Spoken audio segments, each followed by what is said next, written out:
ndak undering perkara iki menungsane. Lah kok dadi sampean mentala nundung Kang Rayi Ragen niku nuwun sewu kula dasare napa kula tak takon. Ming perkara sampean dasare ngeboti Asina Prabu Ndrawati sampean mentala nundung Kang Rayi Ndara Sedewa. Monggo panjenengan prisa piyambak. Ndara Sedewa niku sapa? Ndara Sedewa niku rayi panjenengan, monggo beda ibu. Ujaring para sepuh, tresnanana adimu Kuwalon kaya tresnani adimu tunggal Yayah Rina.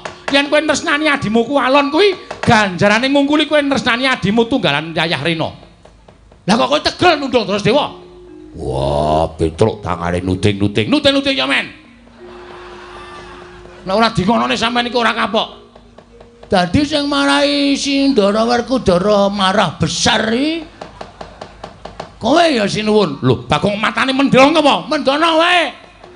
Sinuwun Puntadewa dawuh karo Petruk sing marahi Ndara Werkudara nesu gedhe nundung Ndara Sedewa iki merga dijontrot ucape Narendra Mandura Prabu Baladewa. Nek ngono iki tok sumbering perkara ya ming nata Mandura. Lho piye? Ayo Truk, genti kowe Truk. Ya Gusti. Niki kula njaluk napa pertanggungjawaban sampean. Kula ora trima nek sampean terus mentala karo Ndara Sedewa. Nek nganti Pandhawa niku gotang kurang siji, jagat niki geger. Monggo Pandhawa niku utusane ngadil. Pandhawa 5 niku wis dadi perlambang.